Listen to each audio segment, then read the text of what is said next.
এই মাখাটা বন্ধুরা আমার মা খুব পছন্দ করে। এখানে নিয়েছি ডাল বড়া, এখানে আলু সেদ্ধ, এখানে তেল লঙ্কা আর পেঁয়াজ, এই দিয়ে মাখা হবে। প্রথমে ডাল বড়াটাকে ক্র্যাশ করে নিচ্ছি। ডাল বড়াটাকে ক্র্যাশ করে নিয়ে আলু সেদ্ধগুলোকে ক্র্যাশ করে নিলাম।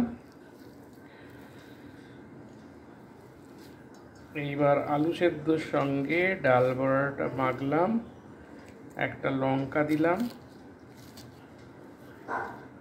একটু লঙ্কার তেল দিলাম, পেঁয়াজ দিলাম আর একটু হালকা নুন দেবো।